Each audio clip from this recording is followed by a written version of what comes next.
Eh, saya mulai ya. Assalamualaikum warahmatullahi wabarakatuh. Waalaikumsalam Waalaikumsalam warahmatullahi warahmatullahi wabarakatuh. wabarakatuh. Oke, mohon maaf saya agak batuk. Bentar ya, bentar. Aduh.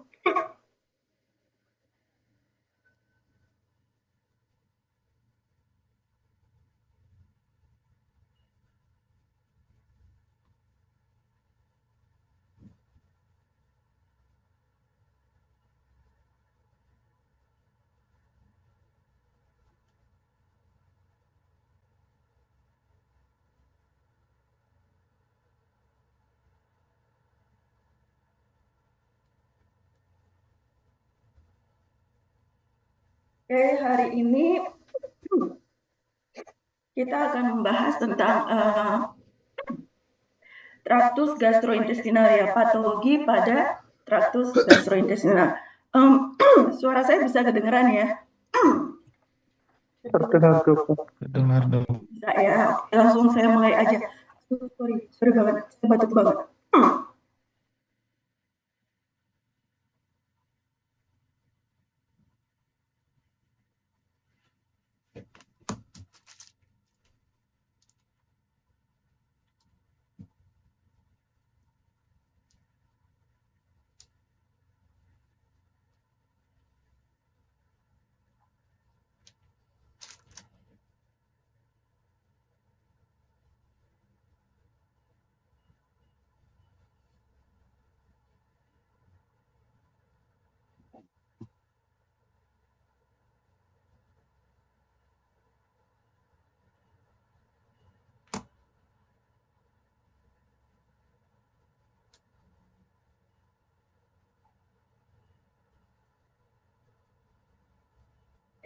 Sebentar saya salah buka, bentar.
Oke, kita mulai ya. Jadi hari ini kita akan mem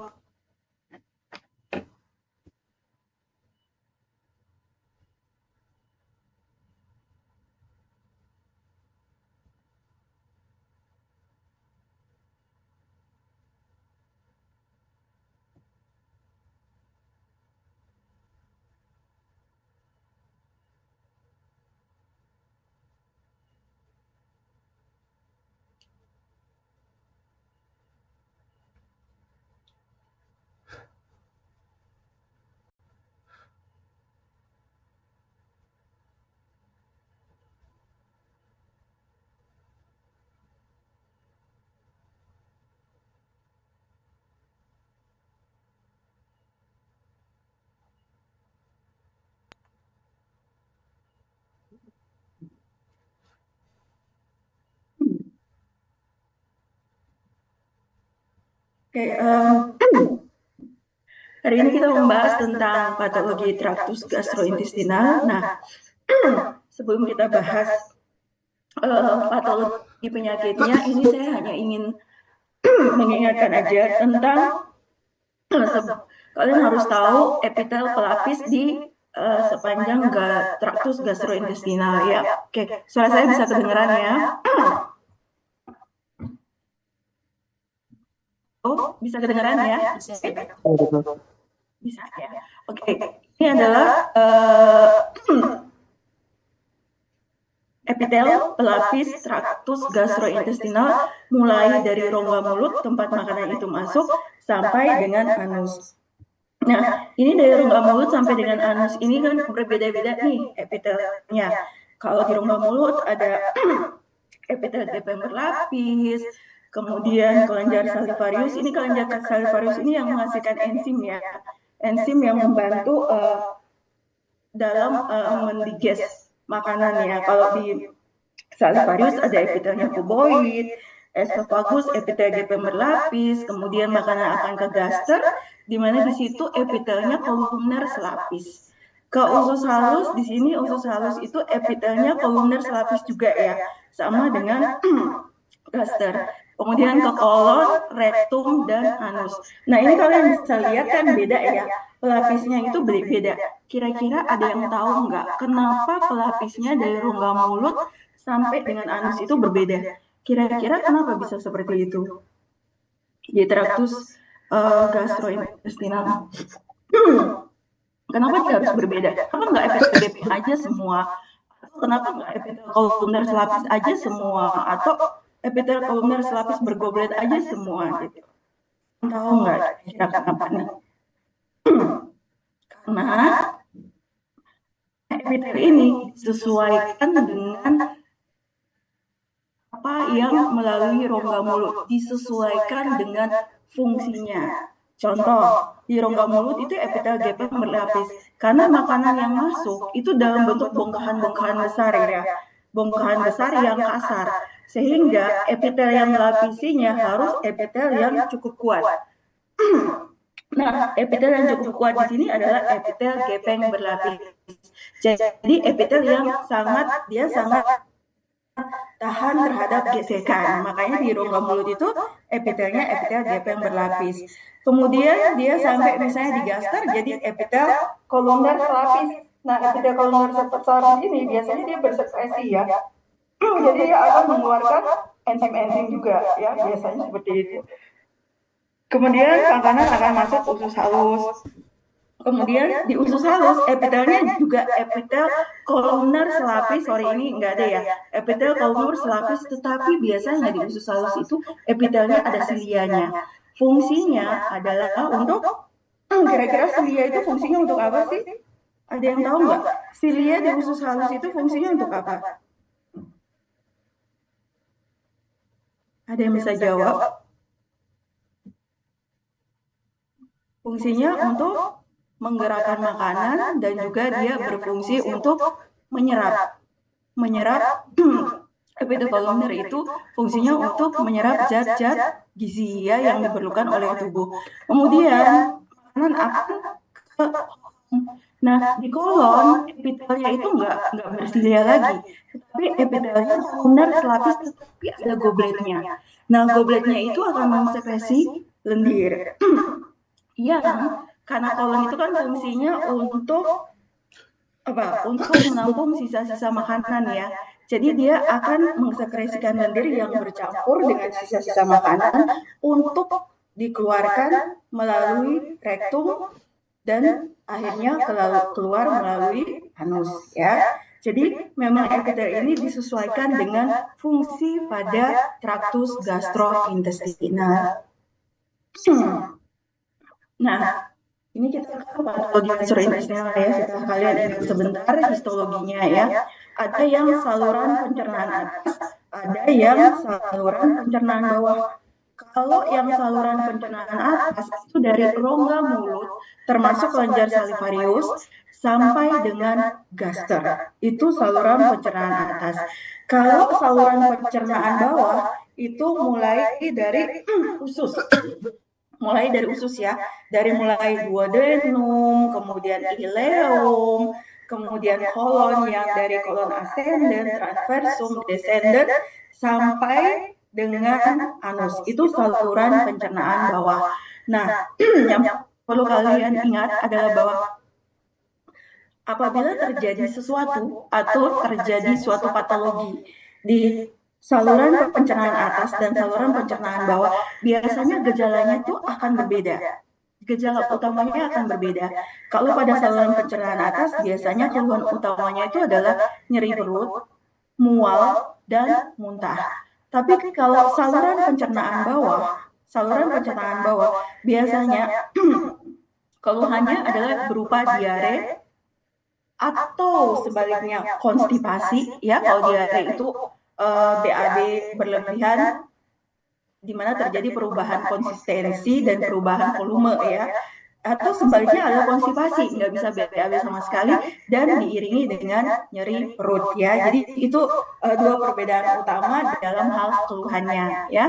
Nah, kalau di saluran pencernaan atas itu ada banyak, ada yang non neoplastik yaitu stomatitis atau sariawan yang kalian kenal sebagai sariawan. Kemudian glositis ini adalah radang pada lidah. Kemudian gastritis, ulcus pepticum, kemudian juga ada kelainan kongenital yang kita akan pelajari beberapa, dan neoplasma, ya, berupa polip, karsinoma, sarkoma, limfoma, ya. Ini ada beberapa yang akan kita bahas. Kalau untuk saluran pencernaan bawah itu terutama memang di kolon, ya, di mana di kolon ini ada penyakit yang paling sering akan kalian temukan yaitu irritable bowel disease yang terdiri dari dua penyakit besar, ya, Crohn disease dan colitis ulceratif. Semua ini yang saya sebutkan ini di kolon, ya, di kolon atau di usus besar, ya. Oke, kita bahas satu-satu. Oh, sebelum ke slide selanjutnya, macam-macam neoplasma ini ada polip, karsinoma, sarkoma, limfoma. Kalian tuh udah tahu ya, polip itu apa ya? Polip itu adalah tumor jinak yang dia tumbuh ke dalam lumen atau dia tumbuh ke luar lumen, bentuknya dan dia bertangkai, ya. Jadi dia ada tangkainya, itu yang disebut polip. Kalau karsinoma udah tahu ya, semua keganasan yang asalnya dari epitel permukaan atau epitel kelenjar itu namanya karsinoma. Kalau sarkoma, semua keganasan yang berasal dari mesenkimal. Contoh yang berasal dari jaringan otot, pembuluh darah, kemudian tulang, lemak, itu kita sebut keganasannya sebagai suatu sarkoma, ya, diingat ya itu. Kemudian limfoma ini adalah keganasan yang berasal dari sel-sel limfoid, itu limfoma. Nah, yang di sebelah ini yang di saluran pencernaan bawah, kalian lihat kan ada polip, ada adenoma, ya. Kalau polip dia bertangkai. Kalau adenoma ini tumor jinak yang asalnya dari kelenjar, itu namanya adenoma. Adenokarsinoma ini salah satu jenis karsinoma yang asalnya dari epitel kelenjar, ya. Sarkoma, limfoma seperti yang sudah saya sebutkan tadi, ya. Oke, kita mulai dari stomatitis. Stomatitis ini kalian sering menjumpai, ya, kita sebutnya sariawan, ya, di mana lesinya biasanya bisa di gusi, di lidah, atau pipi seperti yang kalian lihat di gambar sebelahnya ini, ya, seperti ini, ya. Biasanya secara makroskopis dia bentuknya bulat, ya. Kemudian ada erosi superficialnya, jadi superficialnya terkikis sehingga kalau diraba nyeri, ya. Tepinya erythematus kayak gini, ya. Tepinya erythematus tuh kayak gini, kemerahan maksudnya. Dan biasanya ditutupi oleh eksudat berwarna putih keabu-abuan, ya. Itu kalau makroskopisnya. Secara mikroskopis, nah biasanya stomatitis ini kalau kalian lihat ini kan di rongga mulut. Sementara di rongga mulut itu kan epitelnya epitel gepeng berlapis. Berarti secara, dan kan ini tadi saya sebut ada erosi. Erosi bisa sampai ulcerasi, ya. Erosi bisa sampai ulcerasi. Kalau erosi itu hanya di permukaan, tetapi kalau ulcerasi itu pengikisannya itu melebihi mukosa. Jadi kalau erosi yang terkikis hanya sampai mukosa, tapi kalau ulcerasi itu lebih dalam lagi di bawahnya mukosa, ya. Oke, jadi secara mikroskop, pasti karena ini rongga mulut, kalian akan menjumpai gambaran morfologinya adalah epitel gepeng berlapis yang bisa ulcerasi, bisa juga erosi. Artinya di bawah mikroskop secara morfologi kalian akan melihat ada bagian-bagian di mana epitelnya tuh hilang. Dan karena ini adalah suatu peradangan akan dijumpai sel-sel radang. Tergantung ini radangnya akut atau radangnya kronik. Kalau akut neutrofil, kalau kronik biasanya kita jumpai limfosit atau makrofag atau sel plasma. Ya, banyak banget faktor pemicu untuk stomatitis ini, antara lain yang sering banget biasanya ya pada usia-usia muda adalah stres ya. Jadi jangan heran kalau kita lagi stres itu kita gampang banget mengalami sariawannya. Nah, merokok juga sangat mudah. Pada perokok itu sering banget, terutama perokok berat ya, sangat mudah terkena sariawan. Karena memang merokok itu mengikis, jadi kandungannya rokok itu bisa mengikis mukosa dari si rongga mulut sehingga bisa terjadi stomatitis. Oke, glossitis ini radang pada lidah ya, sering disebut BV red tongue ya, dimana secara etiologi biasanya karena defisiensi vitamin B, tidak terlalu khas dibandingkan tadi stomatitis ya. Yang pasti kalian akan melihat secara morfologi atau melihat inflamasi dan ulcerasi ya. Cuman kalau tadi kebanyakan terjadinya di mukosa pipi ya, kadang-kadang di lidah juga ya. Tapi kalau si stomatitis itu sering memberi gambaran bulat dengan tepi erythematous.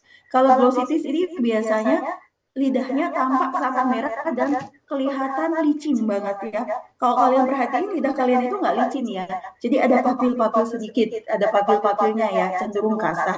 Tapi pada glossitis itu cenderung warnanya merah dan permukaannya licin yang disebabkan karena atrofi dari papila lidah dan penipisan dari mukosa sehingga dia sering disebut BV red tongue. Nah, sekarang kita ke esofagus. Esofagus yang sering terjadi adalah yang namanya reflux esofagitis. Ingat, esofagus itu masih dilalui oleh makanan yang masih ukurannya besar-besar ya, sehingga epitel pelapisnya juga masih epitel yang sangat kuat. Epitel kepeng berlapis ya, seperti kalian lihat di sebelah ini adalah epitel dari esofagus ya. Nah, ada yang namanya reflux esofagitis. Apa itu? Reflux esofagitis itu jadi asam lambung yang ada di gaster itu naik. Jadi dia naik ke atas sehingga dia menyebabkan inflamasi pada esofagus.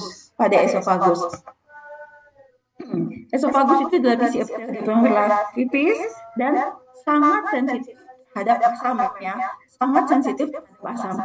Kalian lihat di gambar di sebelah ini kan ada kelenjar submukosa, ini epitelnya. Kelihatan nggak? Mau saya kelihatan nggak ya? Halo, Mas, Mbak? Kelihatan dok. Ya, oke, diperhatiin. Ini epitelnya kan yang warna pink. Nah, pink yang tebal ini epitelnya ya. Di bawahnya ini ada kelenjar-kelenjar ini nih, yang pucuk-pucuk kayak gini. Ini kelenjar-kelenjarnya esofagus ya, yang fungsinya memang untuk memproteksi mukosa. Dia akan mensekresi mukus lendir dan dia mensekresi bikarbonat. Nah, di esofagus itu kan ada sphincter ya. Jadi ada sphincter esofagus yang di bagian bawah, sepertiga bawah itu ada sphincter. Nah, sphincter itu fungsinya itu untuk mencegah asam lambung tuh naik ke atas. Tapi ada beberapa penyakit yang menyebabkan sphincter ini melemah. Sehingga pada waktu asam lambungnya naik ke atas, itu dia bisa tembus sampai ke esofagus sehingga menyebabkan esofagusnya mengalami inflamasi. Itu yang kita sebut reflux esofagitis ya. Ini penting untuk kalian ketahui karena ini bisa menyebabkan banyak hal ya dibiarkan. Mari kita lihat. Nah, seringnya reflux esofagus, jadi reflux reflux esofagitis. nanti asam lambungnya akibat kelemahan dari sphincter esofagus bagian bawah itu dia melemah, asam lambungnya itu bisa naik ke atas sehingga dia mengiritasi bagian bawah dari esofagus. Kita sebutnya esofagitis. Nah, esofagitis ini penyakitnya itu disebut GERD, gastroesophageal reflux disease. Dan ini sering banget, terutama pada usia muda ya. Nah, penyebabnya semua segala hal yang menyebabkan sphincter esofagus bagian bawah itu melemah, itu bisa menyebabkan terjadinya GERD. Jadi awal dari GERD itu esofagitis dulu, reflux esofagitis, kemudian dia jadi GERD. Nanti GERD ini ada sambungannya nanti ya. Oke. Penyebab segala hal yang menyebabkan sphincter esofagus bawah melemah terjadi peningkatan distensi abdomen. Kalau distensi abdomennya meningkat, otomatis tekanannya juga meningkat, menyebabkan asam lambung juga naik ya. Oke. Biasanya pada apa nih GERD ini? GERD ini kita sering jumpai pada orang-orang yang mengkonsumsi alkohol, orang-orang yang merokok, orang-orang dengan obesitas, pada pasien-pasien dengan hernia. Kenapa? Karena kalau pasien dengan hernia biasanya terjadi peningkatan distensi dari abdomennya, atau pada kehamilan bisa dimengerti ya, ada peningkatan distensi abdomennya. Nah, nanti GERD yang lama, seperti saya bilang tadi, akan nyambung jadi lebih berat. Reflux esofagitis atau GERD yang lama ini akan menyebabkan kelainan yang kita sebut barat esofagus. Ya, akan menyebabkan kelainan yang disebut barat esofagus. Nah, sekarang kita lihat ini dulu ya. Ini adalah gambaran mikroskopis dari GERD suatu laki-laki individu dengan usia 40 tahun ya. Oke. Nah, ini kalau kalian bisa lihat ini epitelnya masih sudah kelihatan jelas. Ini epitelnya esofagus karena epitelnya gepeng berlapis ya. Nah, GERD itu sering seperti ini gambarannya. Nah, reflux esophagus, bukan reflux esophagus, reflux esophagitis itu gambarannya khas banget seperti ini. Kalian akan melihat epitel gepeng berlapis dengan begitu banyak sebaran eosinofil. Ya, banyak banget sebaran eosinofil. Yang kalian lihat ini yang apa? Sel-sel dengan inti kecil-kecil warnanya biru, tetapi sitoplasmanya merah. Lihat ya, sitoplasmanya merah bergranula besar. Ini eosinofil ya. Ini gambarannya kalau pada reflux esofagitis ya. Oke, jadi akan terdapat intraepithelial eosinofil yang sangat banyak ya, seperti ini pada lapisan dari si esofagus ya. Gambarnya seperti ini. Nah, tadi saya bilang kalau GERD yang lama atau reflux esofagitis yang lama menyebabkan barat esofagus ya. Barat esofagus itu apa? Barat esofagus itu adalah suatu kelainan di mana si mukosanya esofagus yang awalnya mukosanya adalah epitel gepeng berlapis itu berubah mengalami metaplasia ya. Metaplasia ingat ya, pengertiannya metaplasia, perubahan dari satu epitel dewasa menjadi epitel dewasa lainnya ya. Nah, si esofagus ini yang mukosa awalnya adalah dilapisi oleh epitel gepeng berlapis, dia akan mengalami yang namanya metaplasia intestinal. Akan berubah menjadi epitel intestinal, yaitu epitel kolumner selapis ya. Nah, perubahan ini itu menyebabkan si esofagus ini cenderung untuk terkena yang namanya adenokarsinoma esofagus. Ya, karena apa? Perubahan dari si epitel gepeng berlapis menjadi epitel intestinal ini kalau berlebihan, infeksinya berlebihan, dia akan menjadi adenokarsinoma esofagus. Urutannya ya tadi ya, dari peningkatan asam lambung menyebabkan reflux esofagitis, kemudian jadi GERD yang lama dia menjadi barat esofagus, terjadi perubahan metaplasia. Barat esofagus menjadi, kalau dibiarkan lama akan menjadi suatu keganasan yang kita sebut adenokarsinoma esofagus. Ya.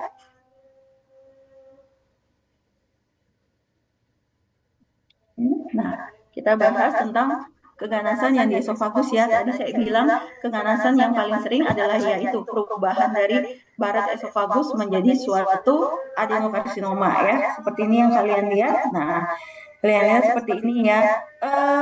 Resikonya apa? Sama dengan faktor resiko, hampir sama dengan faktor resiko pada reflux esofagitis ya, hampir sama. Nah, sekarang kalau kalian ini adalah bentukan kelenjar ya. Lihat, ada lumennya ada isinya, ini ada seperti massa amor, tapi di sekelilingnya ada sel-sel ya yang sudah berubah jadi ganas. Ini juga gitu, ada lumen, di sekelilingnya ada sel-sel. Bentukannya bentukan kelenjar. Ini juga gini. Bentukannya juga bentukan kelenjar. Ini juga kecil-kecil ya, kecil-kecil. Lumen yang di sekelilingnya dikelilingi oleh epitel bentukan kelenjar disebut adenokarsinoma.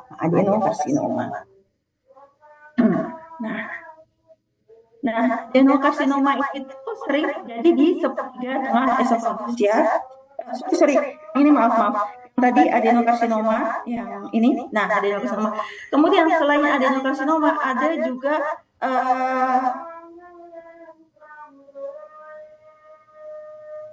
squamous cell carcinoma, itu juga bisa terjadi di esofagus ya, karena esofagus itu awalnya memang epitelnya adalah epitel gepeng berlapis, tetapi kebanyakan kalau squamous cell carcinoma itu terjadi di sepertiga tengah esofagus ya, dan dia paling sering terjadi dibandingkan dengan adenokarsinoma. Kalau adenokarsinoma cenderung di bawah ya, sepertiga bawah ya, karena di tempat sering dia terjadi reflux esofagitis, sering terjadi yang namanya barat esofagus. Makanya kebanyakan adenokarsinoma itu sepertiga bawah. Tapi di sepertiga tengah itu paling sering adalah squamous cell carcinoma ya, di mana tumornya akan tersusun padat dan bersarang-sarang seperti ini ya. Jadi dia tidak membentuk bentukan kelenjar, dia tidak membentuk bentukan kelenjar seperti adenokarsinoma tadi ya. Oke, esofagus sudah. Sekarang kita ke gaster ya, Oke, ke gaster. Nah, kalau kelainan non-neoplastik di gaster itu adalah gastritis. Udah pernah dengar ya? Atau kalau orang awam bilangnya penyakit mah, di mana terjadi peradangan pada mukosa, jelas ya, karena dia ada itisnya, berarti pasti ada peradangan. Nah, biasanya gejalanya adalah nyeri perut, ini bukan mula ya, tapi mual ya, nyeri perut, mual, muntah, bahkan bisa hematemesis ya, bisa muntah darah. Nah, biasanya kalau kita lihat secara morfologi, kalau ada gastritis akut yang kalian akan temukan, pasti gaster itu kan mukosanya epiteliomer selapis. Kalau dia gastritis, berarti gambaran morfologinya ada epiteliomer selapis. Kalau dia peradangannya akut, berarti kalian akan temukan neutrofil yang banyak, sehingga kita sebut ini gastritis akut. Nah, ada juga kelainan di mana ada inflamasi. Ada inflamasi, tetapi kalian akan menemukan seradang. Akan ditemukan seradang, tapi sedikit banget. Nah, itu yang disebut yang namanya gastropati. Jadi kelainan radang, tapi secara morfologi ditemukan seradang, tapi sedikit. Penyebabnya gastritis ini macam-macam, bisa NSAID tahu ya, obat-obat NSAID, misalnya yang golongan-golongan natrium diklofenat, NSAID ya, kalium diklofenat. Kemudian alkohol itu juga bisa menyebabkan gastritis. Stres juga bisa menyebabkan gastritis. Stresnya bisa stres psikis atau stres yang disebabkan karena injury atau karena trauma ya.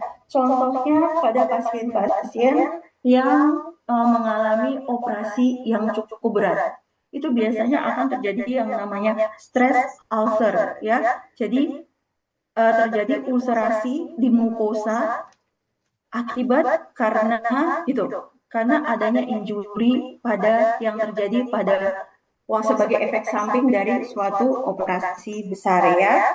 Oke, kalau kalian lihat di sebelah ini adalah yang non epitel kolumner selapis pada gaster, di mana pada gaster ini ada banyak sekali faktor yang memproteksi gaster tersebut ya.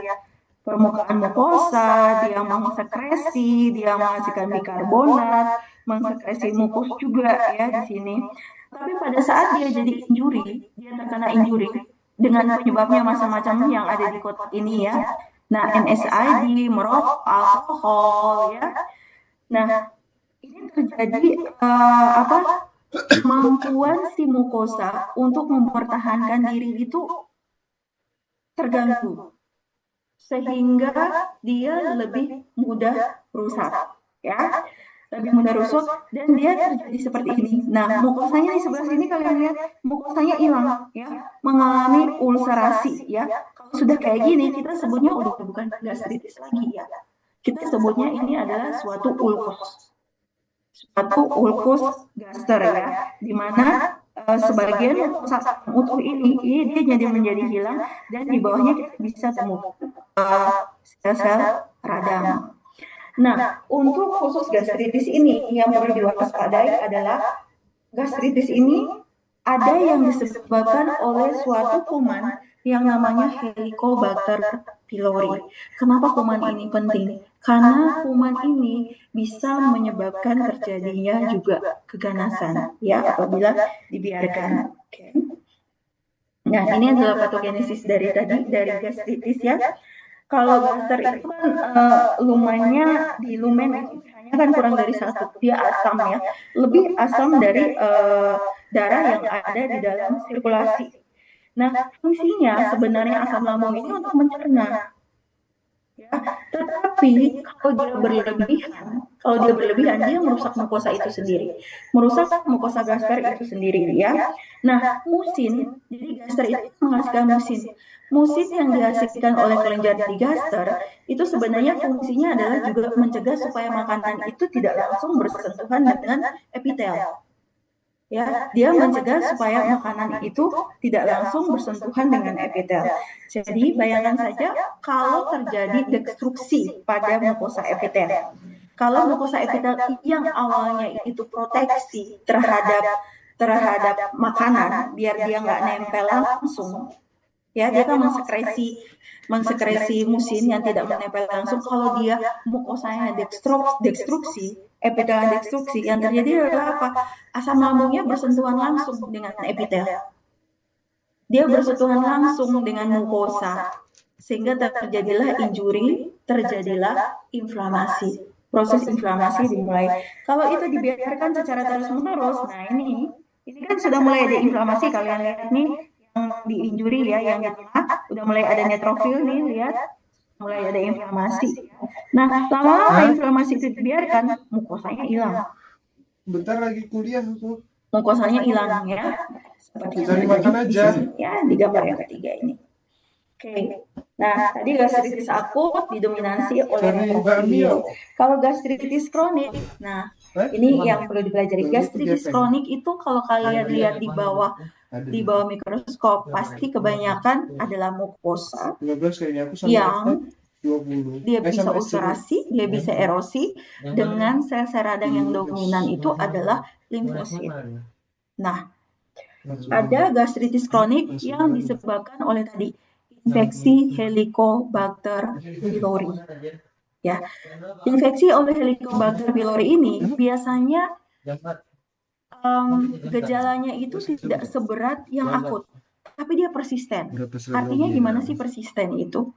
Persisten itu artinya gini, sakit, sedikit, selemat-selemat, hilang. Terus sakit lagi, selemat-selemat gitu ya. Kayak ada sakit-sakit, nggak nyaman, hilang. Ini perutnya nggak nyaman, hilang. Seperti itu persisten. Ya, jadi ada aja terus, walaupun cuma sedikit. Kadang pasien cuma ngerasa kayak, kayak kembung-kembung, atau pasien ngerasa kayak, kayak nyeri tapi nggak nyeri banget. Nah, kayak gitu tuh. Gastritis kronik yang disebabkan oleh Helicobacter pylori ya. Nah, gastritis itu juga bisa menyebabkan mual muntah, tetapi jarang dia menyebabkan hematemesis ya, yang kronik ya. Hematemesis. Nah, karena seperti saya bilang tadi, biasanya gastritis kronik disebabkan karena infeksi Helicobacter pylori. Kalau kalian lihat yang bagian bawah ini aja ya, yang di dalam kurung, ini ada bentuk organisme bakteri yang bentuknya batang. Batang kecil-kecil, kalau kalian lebih dekat sebenarnya bentuknya nggak batang bener, tapi dia coma shape. Jadi kayak S atau dia bentuknya koma ya, tapi dia kecil-kecil nih, kalian bisa lihat di lingkaran ini, di sekitar sini juga banyak banget nih yang kecil. Ini mukosa ya, ini mukosa lambung. Nah, kalau kalian lihat ini ada pewarnaan khusus yang bagian atas ini untuk melihat si Helicobacter pylori. Kalau dengan pewarnaan rutin itu ini nih, ini kan pewarnaan rutin, kalian nggak akan bisa melihat dengan jelas si Helicobacter pylori. Bisanya kita melalui suatu pewarnaan khusus. Yang di atas ini adalah suatu pewarnaan khusus imunohistokimia. Jadi dia menggunakan dasar reaksi antigen antibodi ya. Nah, nanti si Helicobacter pylori akan kelihatan coklat gini. Coklat kehitaman, lihat ini yang bentuknya kayak batang, agak-agak ini bentuknya agak melekuk gini ya. Nah, yang di bawah ini dia pengecatan khusus menggunakan yang namanya reagen GEMSA. Ya, ingat, untuk melihat Helicobacter pylori itu kadang tidak terlihat di pengecatan rutin, tapi kita melihatnya pakai pengecatan GEMSA atau kita pakai pengecatan imunohistokimia ya, baru bisa terlihat. Oke. Nah, gastritis kronik itu akan menjadi seperti apa kalau dibiarkan? Ya, infeksi Helicobacter pylori itu akan menjadi seperti apa? Nah, Helicobacter pylori ini akan menjadi suatu peptic ulcer disease, ya.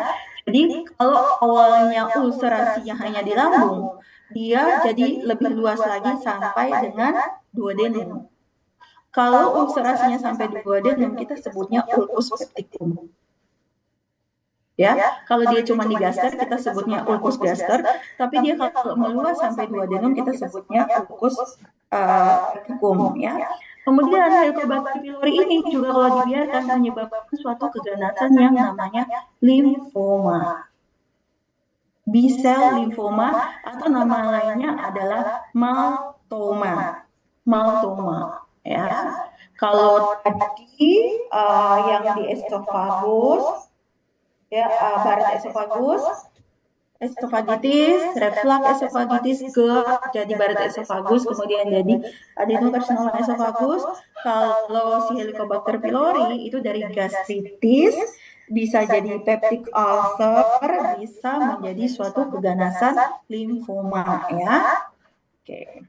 Nah, peptic ulcer, pepticum ini bisa menyebabkan komplikasi ya.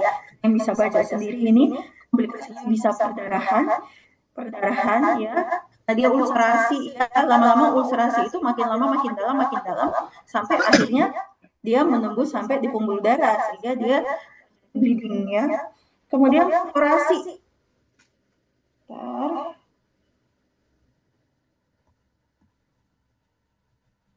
Kemudian terjadi perforasi. Perforasi itu artinya dia bocor. Jadi terbentuk lubang baik di gaster maupun di duodenum, sehingga isi dari gaster atau isi dari usus itu keluar ke rongga abdomen, sehingga menyebabkan inflamasi, dan inflamasi ini akhirnya akan menjadi peritonitis ya. Jadi terjadi inflamasi di keseluruhan dari rongga abdomen ya, akibat adanya perforasi ya. Jadi perforasi lubang atau kebocorannya. Kemudian komplikasi peptic ulcer itu juga bisa menyebabkan terjadinya obstruksi, ya, bisa menyebabkan terjadinya obstruksi. Gimana caranya dia terjadi obstruksi? Yaitu karena dia terjadi radang secara terus-menerus. Kalian sudah belajar kalau radang itu nanti proses penyembuhannya kan biasanya akan terbentuk jaringan sikatrik, yang enggak akan terbentuk jaringan fibrotik. Nah, makin lama jaringan fibros itu kalau dia radang terus, jaringan fibrosnya makin banyak, jaringan sikatriknya makin banyak, terjadilah obstruksi dari saluran cerna, ya, seperti itu.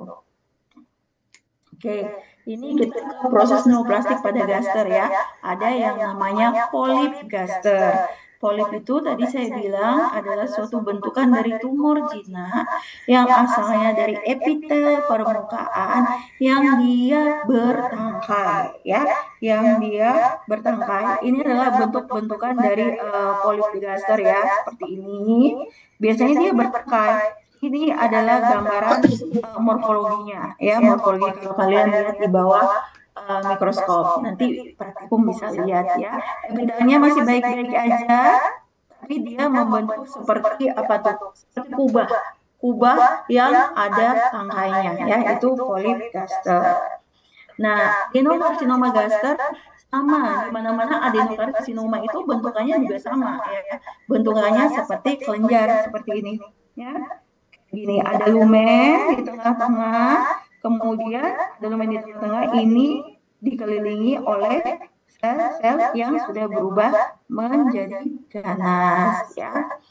Nah, keganasan umum yang terjadi pada gaster, biasanya keganasan itu keluhannya sama dengan gastritis, sama dengan ulcus gaster, sama dengan peptic ulcer atau ulcus pepticum, sehingga sering dia terlambat didiagnosis, karena didiagnosis terus gastritis. Setiap kali datang pasien, kalian diagnosis gastritis, kasih obat penurun asam lambung, datang lagi kalian kasih lagi seperti itu, datang lagi seperti itu. Padahal kita nggak tahu bahwa dari gastritis itu dia sudah berubah menjadi suatu proses keganasan. Jadi kalau pasien dengan riwayat gastritis, riwayat mual muntah, sering nyeri ulu hati, datang dengan dia penurunan berat badan, datang dengan anoreksis itu kehilangan nafsu makan, datang dengan anemia, pucat pasiennya, konjungtivanya pucat, atau datang dengan hematomesis, muntah darah, dengan ada riwayat gastrit sebelumnya, pikirkanlah bahwa ini adalah suatu keganasan. Pada saat kondisi seperti ini, kalau kalian jadi dokter umum, kalian harus merujuk pasien ini, karena itu sudah di luar kewenangan klinis kalian, ya. Jadi itu saatnya untuk kalian rujuk pasien ini, ya, karena bisa saja itu sudah menjadi suatu keganasan, ya. Oke, ada juga yang tadi adenokarsinoma gaster itu ada yang intestinal type adenokarsinoma gaster.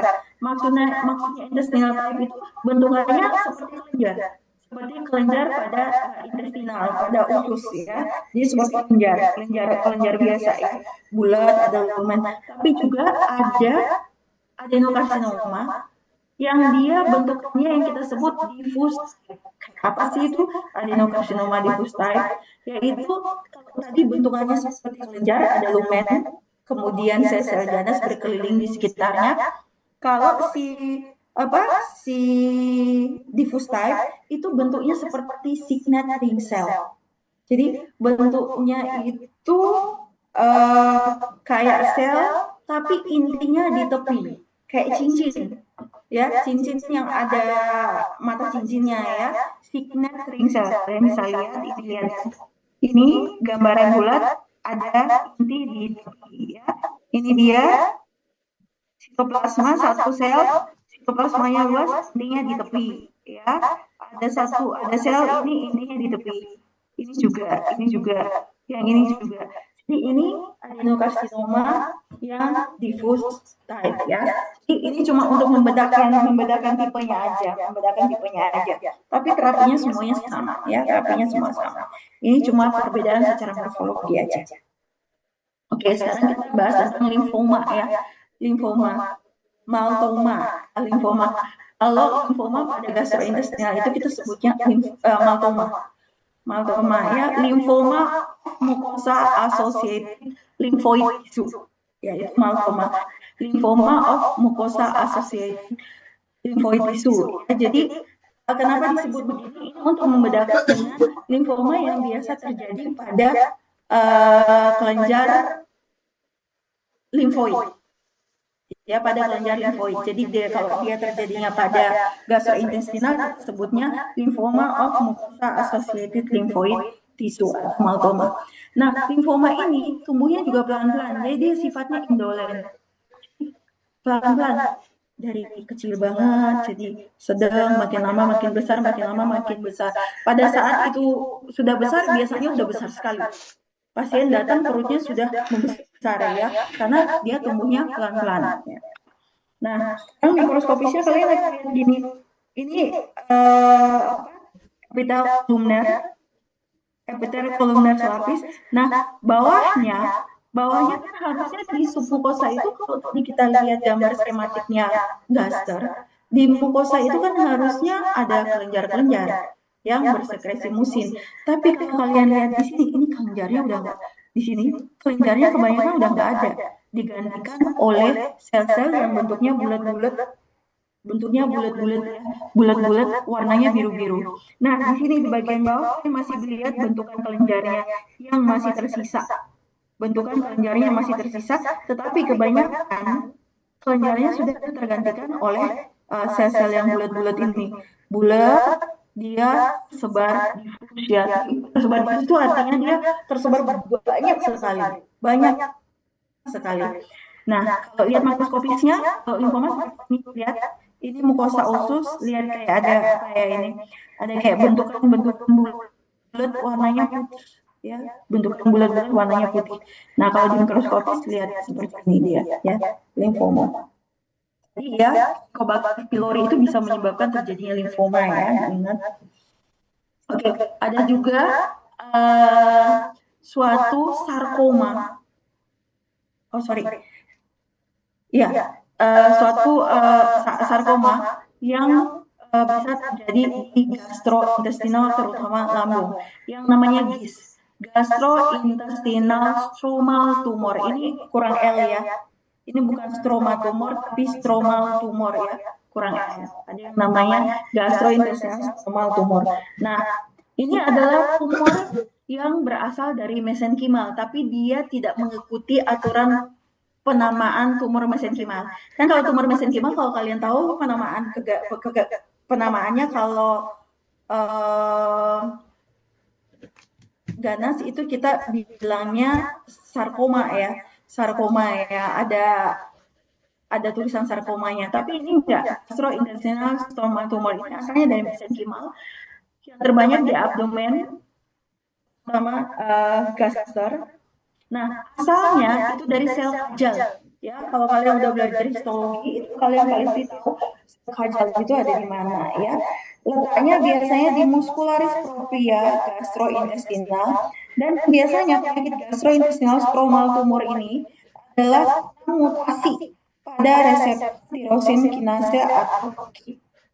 Ya, mutasi yang menyebabkan si stroma dari mukosa gastrointestinal ini berproliferasi berlebihan sehingga membentuk suatu bentukan neoplastik, bentukan tumor ya.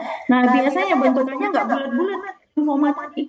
Kalau limfoma bulat-bulat, kalau ini dia spindle ya, bentuknya tuh lonjong-lonjong. Nah, kalian jangan bingung kalau yang kalian lihat biru-biru bulat-bulat ini inti sel.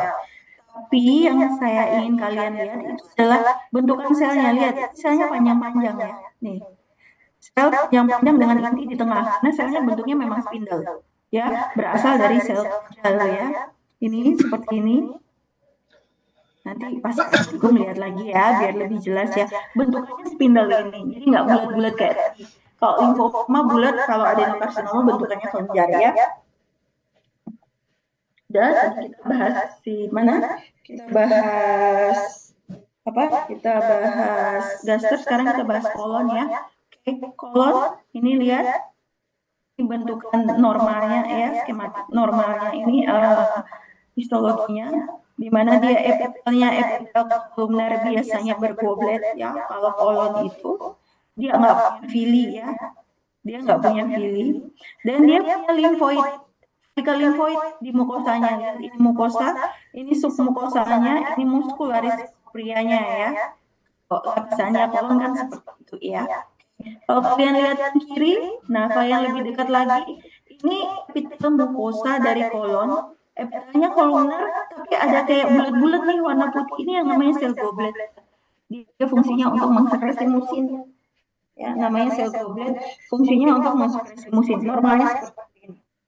Oke, sekarang tadi kan kalau kebanyakan kalau gastrointestinal bawah, kolon, itu biasanya keluhannya itu terkait dengan obstruksi biasanya. Terkait dengan obstruksi. Dia bisa diare juga, ya, dia bisa konstipasi juga. Nah, biasanya gejala obstruksi di gastrointestinal itu kalian akan bisa melihat dari keluhannya ada nyeri pada abdomen, ada distensi. Distensi itu dia jadi melebar dan kalau kalian pegang kenceng ya perut ya. Ada muntah, konstipasi. Ya, tidak bisa BAB pasiennya. Nah, seringnya obstruksi gastrointestinal itu sering memerlukan intervensi bedah ya, obstruksi. Nah, harus diingat bahwa obstruksi ini penyebabnya bisa macam-macam ya, termasuk tumor. Jadi proliferasi dari sel-sel yang berlebihan itu juga kalau dia banyak dan dia berproliferasi ke dalam lumen, itu dia juga bisa menyebabkan obstruksi gastrointestinal ya, bisa menyebabkan obstruksi gastrointestinal. Nah, obstruksinya ini bisa berupa hernia, ya, bisa berupa adesi, intusepsi, atau opulus atau tersebut obstruksi mekanik. 80% obstruksi gastrointestinal itu mekanik penyebabnya. Mekanik itu berarti harusnya itu suatu penyebab bisa diambil ya melalui suatu intervensi bedah. 80% penyebabnya mekanik. Nah, tapi 10-15% itu penyebabnya biasanya faktor non mekanik. Misalnya tumor, ada infak ya. Jadi isi ususnya infark mati, nekrosis ya. Bisa juga penyebabnya karena Crohn disease. Nah, sekarang kita bahas hernia. Hernia itu salah satu penyebab obstruksi gastrointestinal yang disebabkan karena faktor mekanik. Apa itu hernia? Hernia itu adalah suatu kelemahan atau defek pada dinding abdomen, ya, kelemahan atau suatu defek pada dinding abdomen, sehingga isi dari abdomen itu protrusi ke tunika serosa. Isi dari abdomen itu dia tembus sampai tunika serosa. Ya, tunika serosa tahu ya? Tunika serosa gastrointestinal itu pelapis yang paling luar. Jadi ada bagian dalam itu dia tembus sampai di luar, sehingga dia membentuk kantong. Jadi kalau hernia itu, ntar di sini ada itu nggak ya? Ada gambar. Nah, kayak ini gambarnya. Oke, ini kita bayangkan ini rongga perut. Ini rongga perut, di bawahnya ini ada otot perut.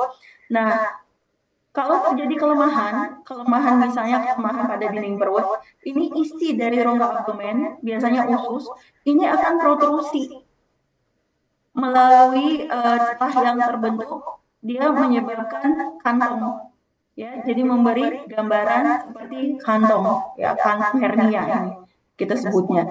Jadi isi dari bagian bawah dari rongga abdomen itu masuk menonjol ke arah tunika serosa, ke arah luar ya, sehingga menyebabkan terjadinya penonjolan di rongga terutama itu biasanya yang paling sering itu hernia inguinalis. Jadi dia menonjol lewat inguinal ya, lewat selangkangan, bisa kanan, bisa kiri ya. Hernia adalah lemahnya dinding perut yang memungkinkan isi rongga perut itu menonjol keluar ya. Kebanyakan penderita hernia mengeluhkan adanya benjolan yang menonjol di bagian perut. Nanti kalau benjolan itu makin lama makin besar, makin lama itu makin banyak yang keluar. Jadi makin banyak usus yang nembus di defek yang terjadi gitu ya. Makin lama makin banyak yang terjadi apa? Drainase vena terganggu. Kalau drainasi vena terganggu terjadi stasis. Stasis itu artinya aliran darah itu di situ aja. Dia bersirkulasi di situ aja gitu loh, nggak bisa kemana-mana.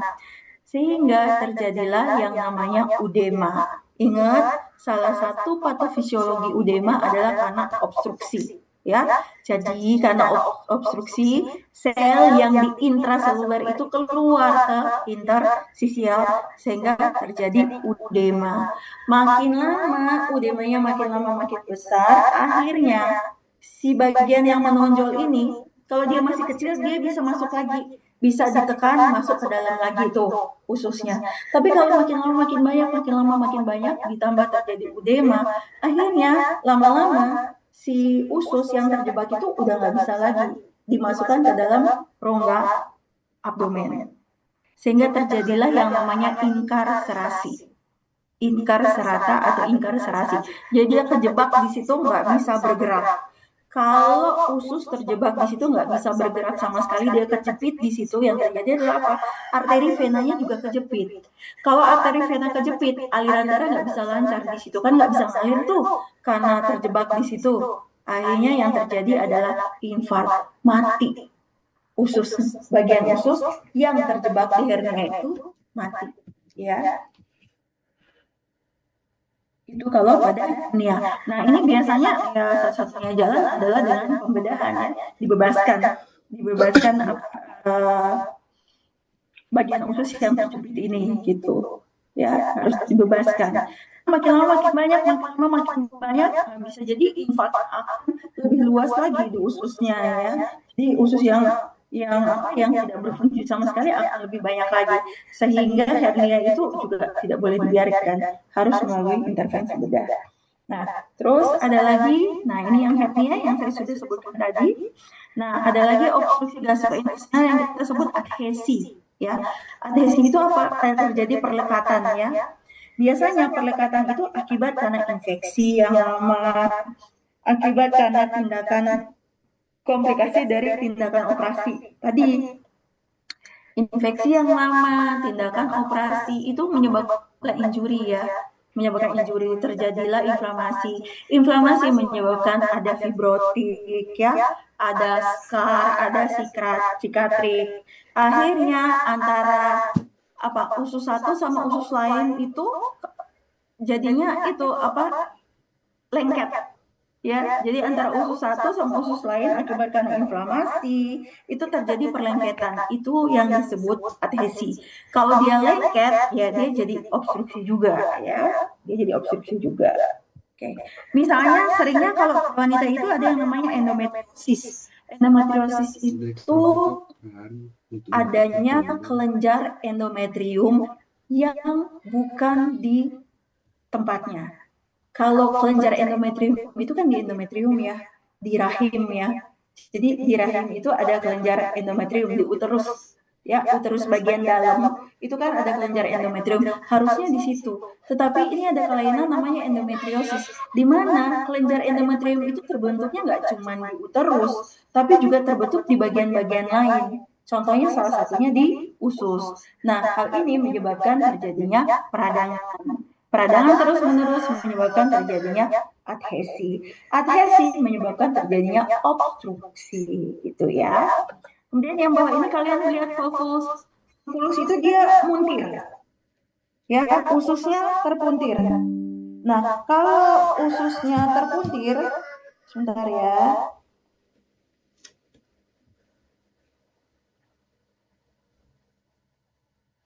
Kalau ususnya terpuntir jadinya ya kayak hernia juga, ya. Kayak hernia juga terjadi stasis dari aliran darah. Vena sama arterinya juga jadinya berhenti sirkulasi darahnya. Akhirnya terjadi juga yang namanya infark, ya. Kemudian ada juga yang namanya intusepsi. Nah, intusepsi itu di mana gelombang peristaltik usus itu saking besarnya gelombang, dia mendorong segmen usus yang lain sehingga masuk ke dalam segmen usus di bawahnya, gitu. Ya, itu intusepsi. Sehingga karena segmen usus di atasnya masuk ke segmen usus di bawahnya, lama makin banyak yang masuk, jadi terjadi juga yang namanya obstruksi ya, obstruksi. Nah, biasanya kejadian-kejadian kayak intusepsi ini sering terjadi pada usia kurang 2 tahun. Ada yang tahu nggak penyebab seringnya apa? Biasanya karena bayi masih kecil itu dipijat perutnya. Jadi hati-hati, mijat bayi itu memang ada disarankan, tetapi itu ada aturan koridor-koridor tertentu untuk pijatnya. Nggak boleh sembarangan ya, karena kalau kita pijatnya salah, yaitu yang terjadi adalah intusepsi ini. Jadi pijatan yang salah pada bayi itu bisa menyebabkan terjadinya intusepsi ya. Oke, sekarang kita bicara tentang inflammatory bowel disease. Ini penyakit pada kolon ya. Penyakit pada kolon. Inflammatory bowel disease atau IBD adalah suatu kondisi kronik yang disebabkan aktivasi imun mukosa yang tidak semestinya. Jadi suatu penyakit kronis yang disebabkan karena daya tahan dari mukosa itu tidak berjalan dengan baik. Ada 2 IBD. Crohn disease sama ulcerative disease. Kalian harus bisa bedain. Yang mana yang Crohn disease, yang mana ulcerative disease ya. Oke. Perbedaan utama antara Crohn disease sama ulcerative disease kalian bisa lihat di sini ini. Perbedaan utamanya adalah pada lokasi lesi ya, lokasi dari injurinya, lokasi dari lesinya, lokasi dari peradangannya. Kalau Crohn disease ya, kalau Crohn disease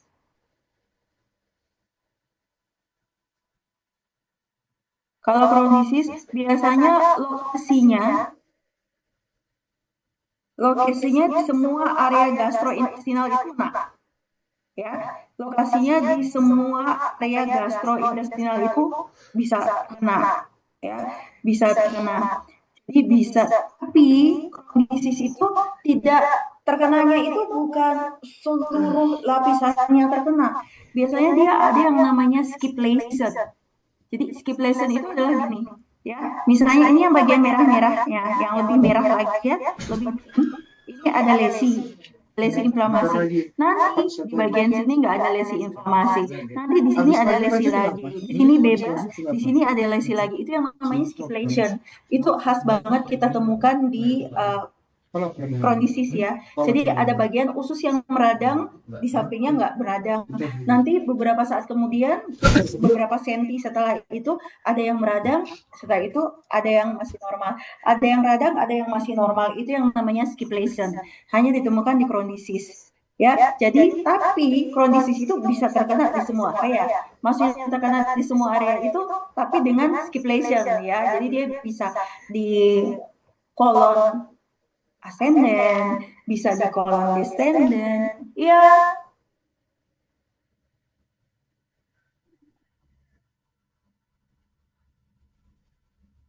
Bisa di kolon, bisa di kolon transversum, kolon ascendens, bisa di rektum. Jadi semua area gastrointestinal dia. Dan biasanya kalau disease-nya transmural. Transmural itu artinya gimana? Inflamasinya itu di transmural.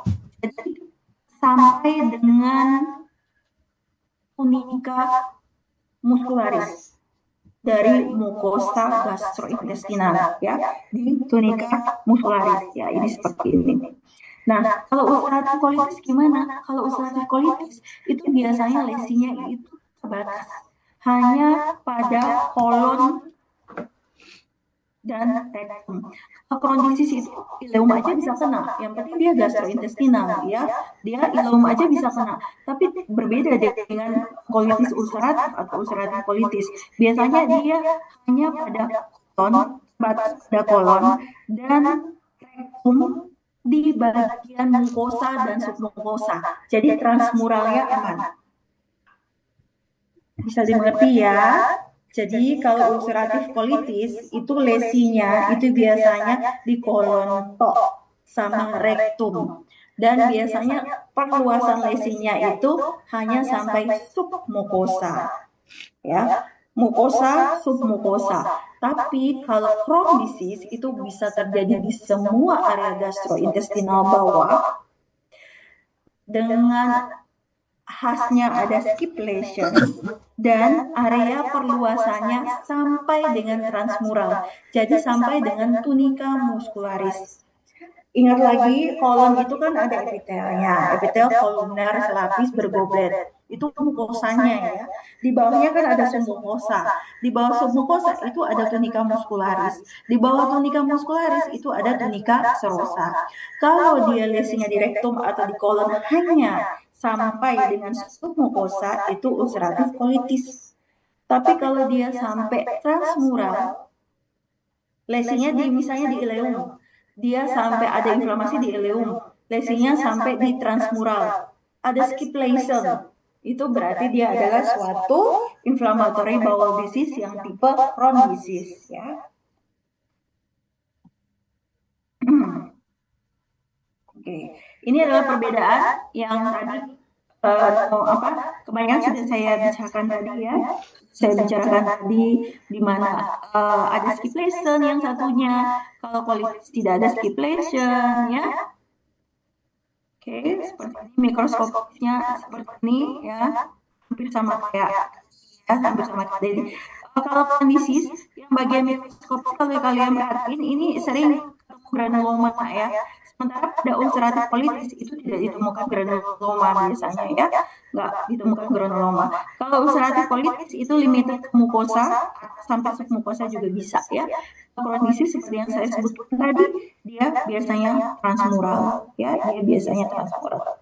Nah, secara klinis sebabnya bisa macam-macam ya, seperti ini bisa menyebabkan bisa terjadi malabsorpsi vitamin ya.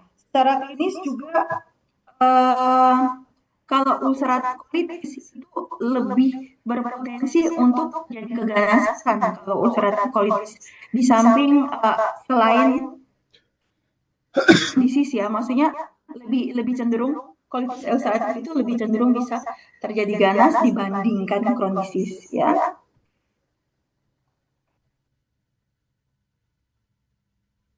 Ya, ini perbedaannya harus dihafalin ya, perbedaannya bisa keluar ini kalau di ujian ya.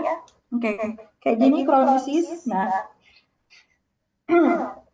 Crohn disease kalian secara makroskopis kalian akan melihat gambaran seperti ini ya. Gambaran seperti ini. Biasanya ada skip lesion, ada yang inflamasi, ada yang enggak. Jadi ada bentukan kolonnya yang kalian lihat merah banget karena inflamasi, di sebelahnya enggak gitu. Di sebelahnya biasa-biasa aja. Nanti di sebelahnya merah lagi, itu namanya skip lesion. Terus yang bisa kalian temukan lagi di makroskopis kalau melihat itu ada yang namanya cobblestone appearance. Cobblestone appearance. Jadi kelihatan kayak apa ya? Kayak batu-batu cobblestone ya kayak gini. Jadi kayak batu, katanya kayak gambarnya kayak batu-batu kecil gini ya, kayak batu kecil gini. Ini yang cobblestone appearance.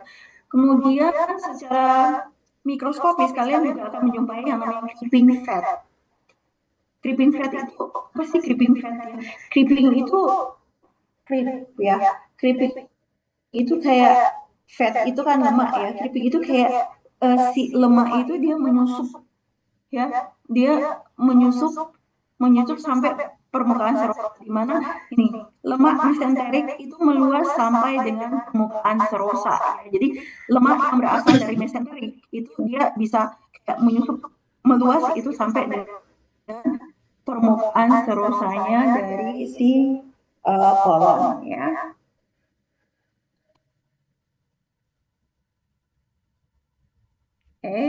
Nah kayak gini. Kalau Crohn disease tuh kayak gini ya, kalian lihat. Oh ini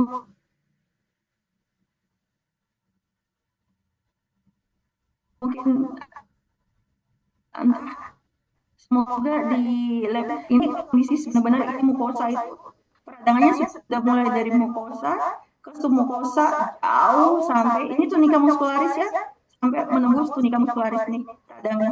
Yang biru-biru ini radang ya, dia menembus sampai tunica muscularis ya kalau pada Crohn disease. Nah sekarang kalau colitis ulceratif dia tadi ya terbatas pada kolon dan rektum. Dia biasanya sampai mukosa aja ya, perluasan radanya maksud saya ya, perluasan radanya. Nah, kalau ulceratif colitis itu kan seperti yang saya sebutkan tadi terbatas pada kolon dan rektum, tapi dia juga bisa menyeluruh kalau dia udah parah banget ya. Kalau udah severe banget, dia bisa menyeluruh sehingga jadi pankolitis. Jadi seluruh mukosa dari kolon itu mengalami peradangan ya, tapi peradangannya biasanya tetap hanya terbatas pada mukosa dan submukosa biasanya ya. Nah, ini ada yang namanya hiperplastik polip tadi ya, polip bentukan tumor jinak, bentuknya seperti kubah, dia ada apa? Dia ada tangkainya sama kayak di gaster ya, bentukannya kayak gini. Nah, biasanya ada tangkainya ya, tangkainya itu nggak terlihat di mikroskopis, tapi nanti diperhatikan ada polip ya. Oke, itu seringnya di kolon kiri, ukurannya seringnya kurang dari 5 mm. Bisa kan ya satu aja, tapi bisa juga multiple. Biasanya di usia 60 sampai 70 tahun ya. Oke. Nah, kalau hiperplastik polip yang bentuknya hiperplastik, itu biasanya dia ada proliferasi epitel yang bentuknya,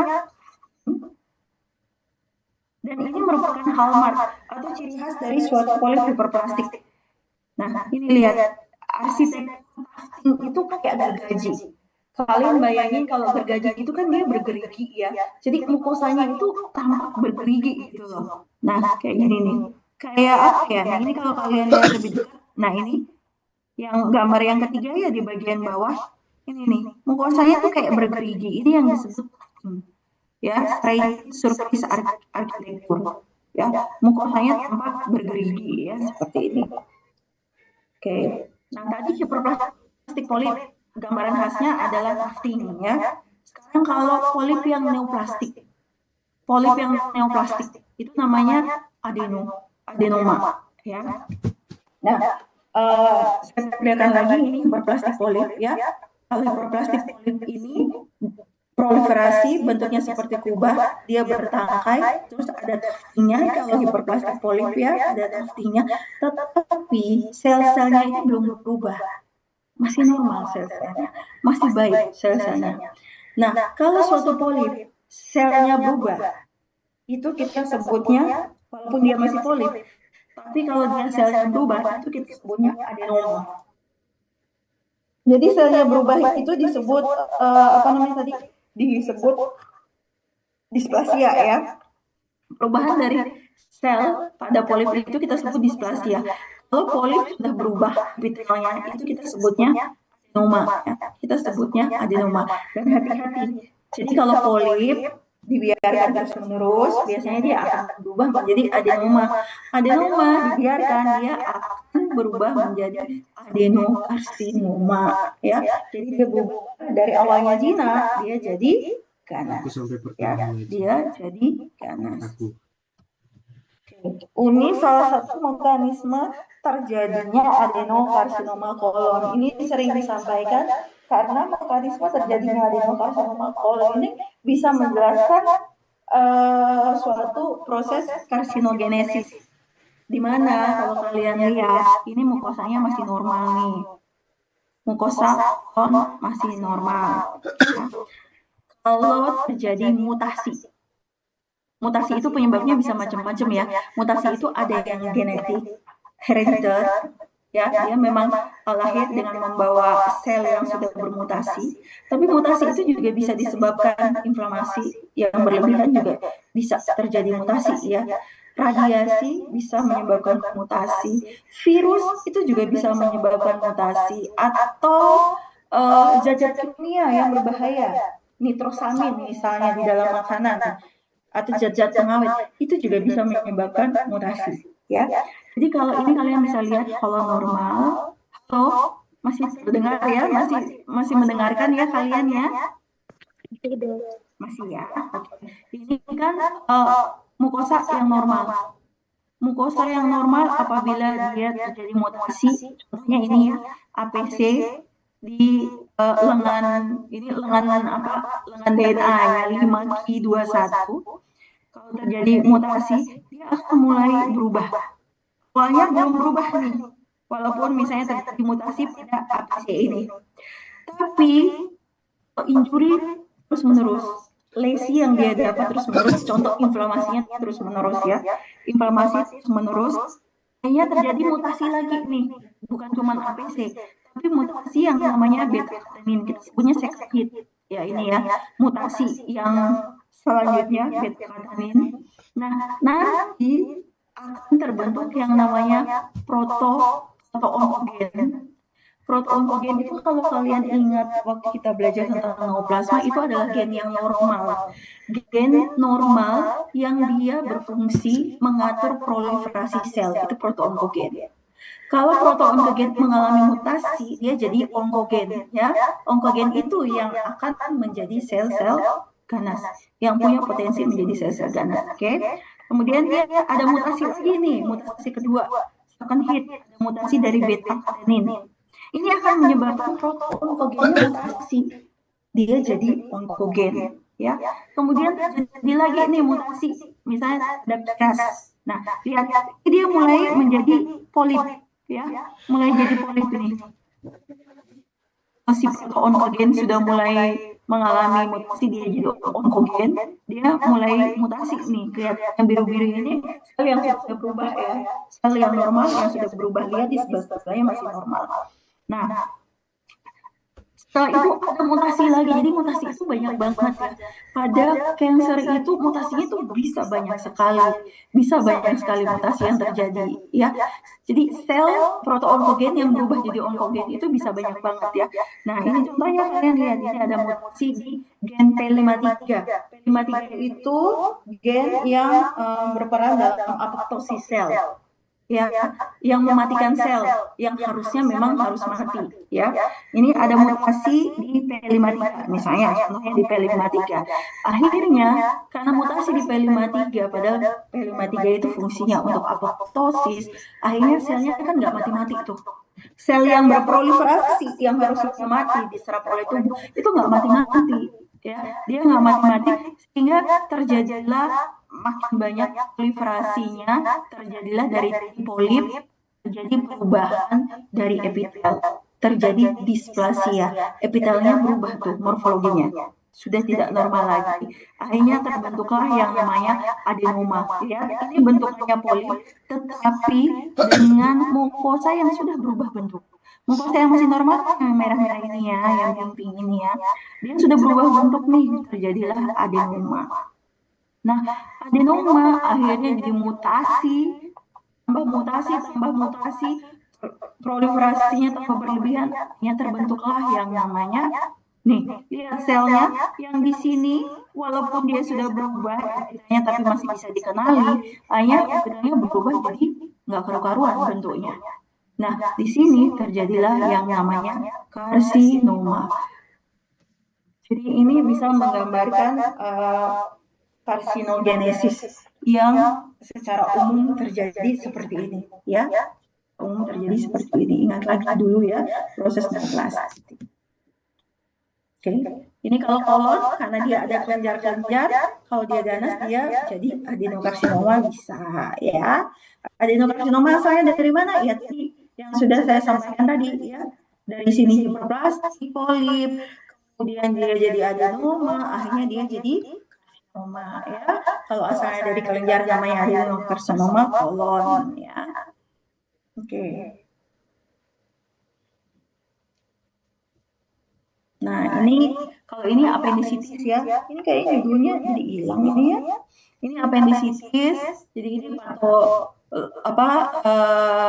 kelainan juga yang bisa terjadi di gastrointestinal ya. Apendisitis kalian tahu kan?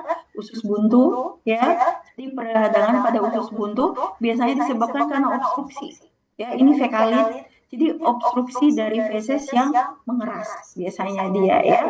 Biasanya mukosanya akan sembab, ya, bengkak, udem, Kemudian ada infiltrasi sel-sel neutrofil kalau dia suatu peradangan apendisitis yang akut ya. Kalau dia limfosit berarti dia apendisitisnya kronik ya. Apendisitis sering terjadi pada usia muda. Biasanya gejala klinisnya adalah nyeri perut kanan bawah. Ingat ya, bukan kiri bawah. Kalau appendix itu nyeri perutnya di kanan bawah. Ya, karena letaknya anatomi appendix itu memang di kanan bawah. Yang harus diingat, semua inflamasi, mau dia dimanapun di gastrointestinal, kalau dia biarkan, dia meluas.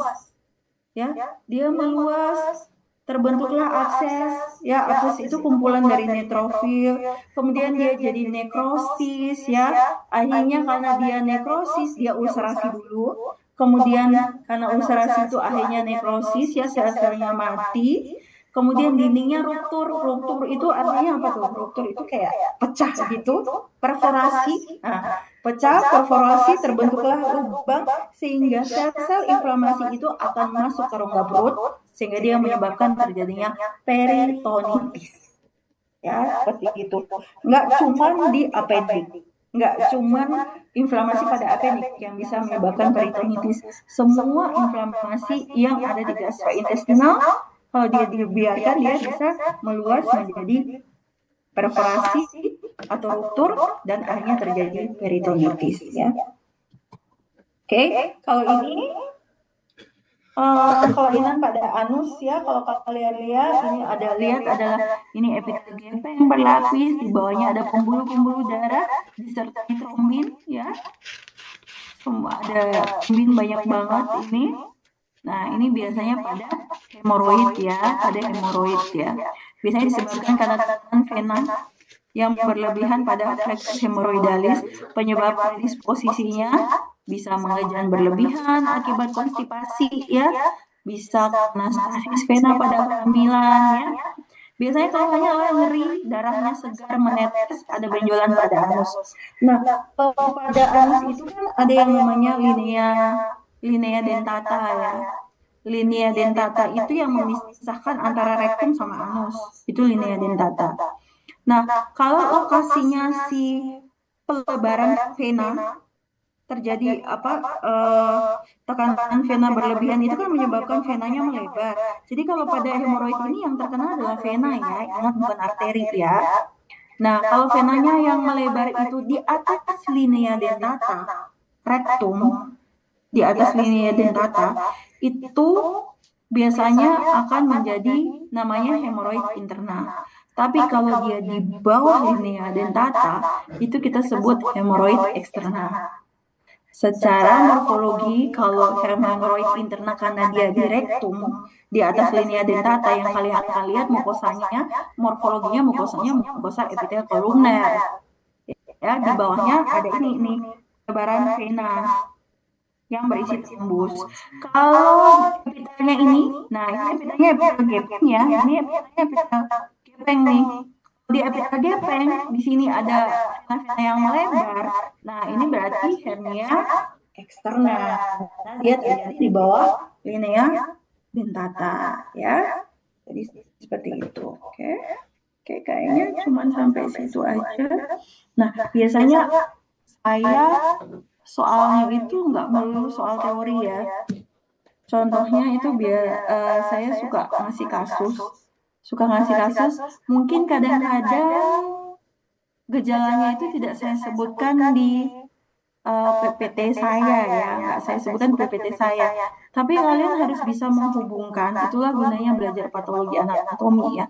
Kalian harus bisa menghubungkan antara kelainannya yang sudah saya terangkan tadi dengan gejala klinis yang mungkin akan muncul ya.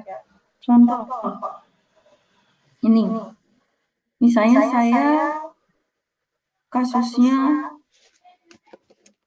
laki-laki usia 25 tahun atau wanita hamil datang dengan keluhan nyeri pada saat BAB gitu ya.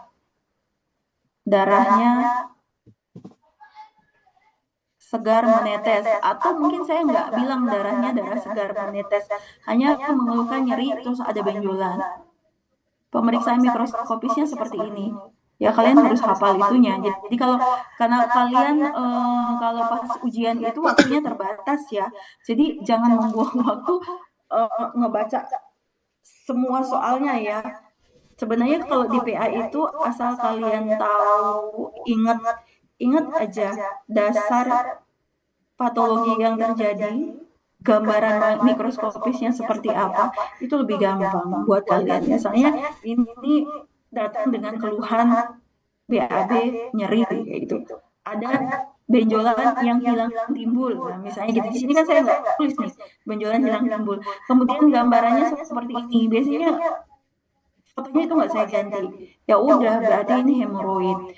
Tinggal lihat aja epitelnya. Di sini ternyata epitelnya kolumner, selapis. Ya berarti hemoroidnya hemoroid interna.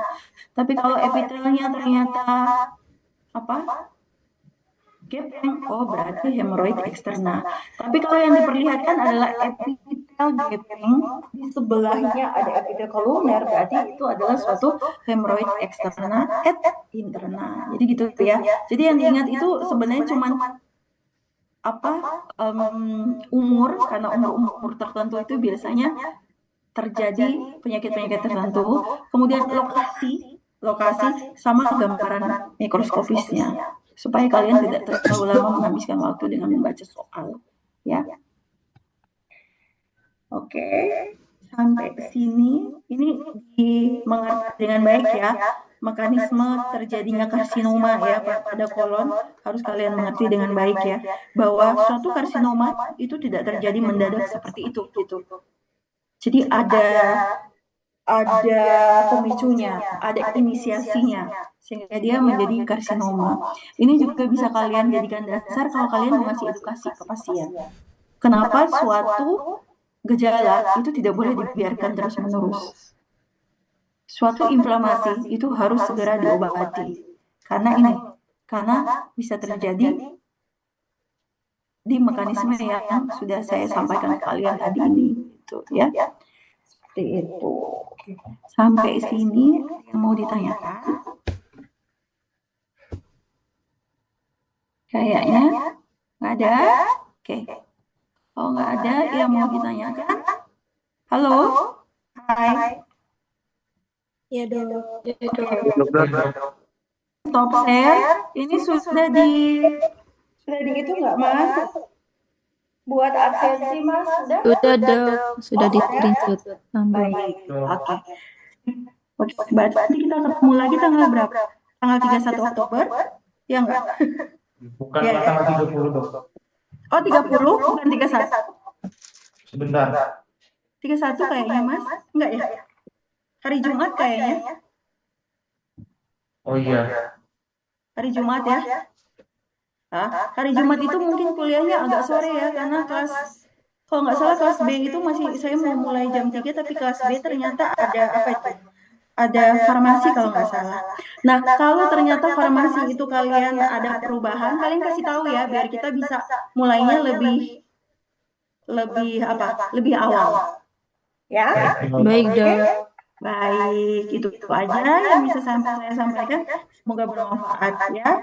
Oke, kalian boleh istirahat. Assalamualaikum warahmatullahi wabarakatuh. Waalaikumsalam warahmatullahi wabarakatuh. Terima kasih dok. Terima kasih dokter. Thank you. Semangat dok.